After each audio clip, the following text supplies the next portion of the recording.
Ma'am कोई अहूब खुबाब खुबी से कोई काय नजर भी मसीगे डिस्ट्रिक्ट मसीगे खाड़ी के मको एडमिनिस्ट्रेशन तो भी मसीजो कोई नुपी होई भी नहीं अदुगा सुप्रिंटेंडेंट पुलिस कक्सिंग सो कोई नुपी होई भी नहीं अमसों कोई आप चौथों चले गए होगा इरम दम सिद्धि कोई मैडम मोरांटेन Sunita Devi Mohammad Rafi award 2019 being a Manipuri we are proud of her also. Si Madam na living example of women empowerment I am informed biduna koi chamluga kudo tang tambiru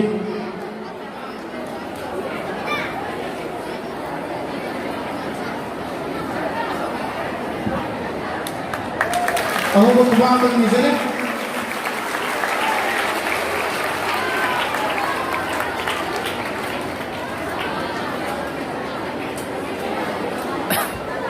koi chamluga koi kudo long tang Madam na koi kai nizare bi asigi dignitaries sing amasong koi special hoina kozirwi Moranten Sunita Devi Ramdam Kamok tiki koi Mohammed Rafi Award 2019 people always remember how or been resembling the voice of the Nightingale of India Lata Mangeshkar adong naban biruga skuli madam na koi living example of women empowerment haina kulong tambi thank you kulong mataga chari एक तो नोलुक सरे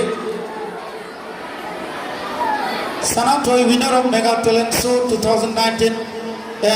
class 6 student of Kamlumang Higher Secondary School Kabo Madam Hosik Panbirum Badune koi tongan masagi talent koi school sinahan adum kargatause aduna is we are proud of Sana Toy too Kangambam Sana Toy Singh is from Kabo itself the winner of Mega Talent Show 2019 sponsored by Tone TV.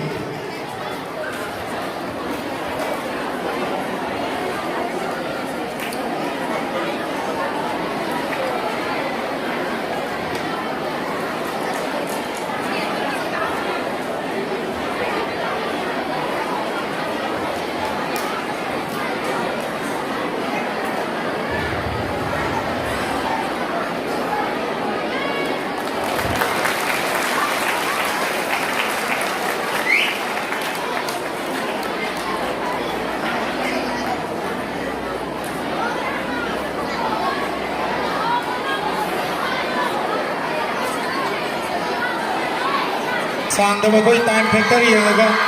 मंदिर amount तपिरे कोई ma'am दगी सना थोइदगी सही मते अमतन लोगी नवा request तोजे एबु तपि तंग बिरगलिबा ओजा Singh अमदी nexin बिरबा मे अपुमना मपोई कोंगना कुरुमजरी ओजा सिंह ना आइबु सही मते मक गुदोन तंबियु हरम बदगी आइना आइगी ओजा दिवेंद्र कुमार ना इबिबा मदी मसाना सु पंजबा इसै अमतंग गुदोन तंजरंगे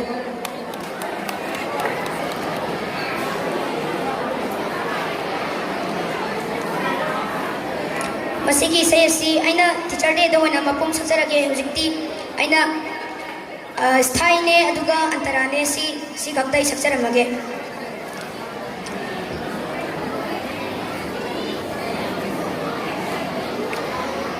माहैगी लाइसंगनी इमा नंगदी K M Blooming Higher Secondary School Icha micha naidabi khanglup phurup khaidabi puk che chaubi ima mahaigi laisang ni ima nangdi KM Blooming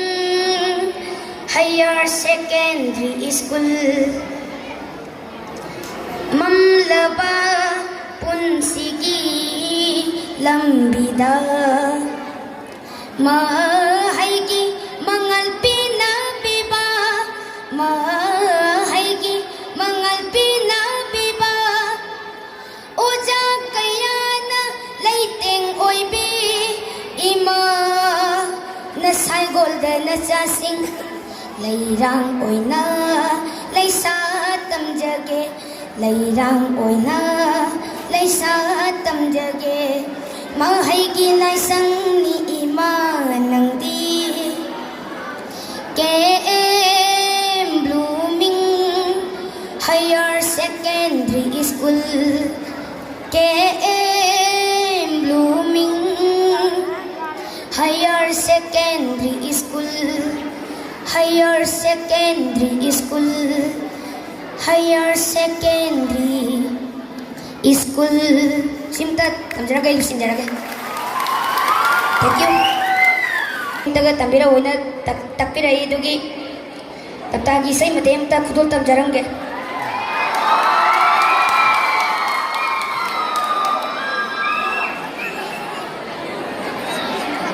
Paisa do yaudre mobile yolo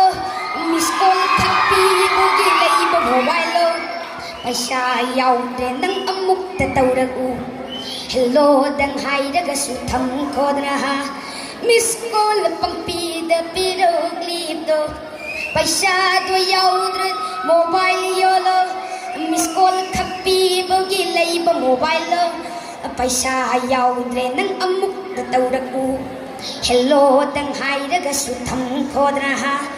miss call pampi da pirog libdo Paisa do yaudre di mobile yolo Thank you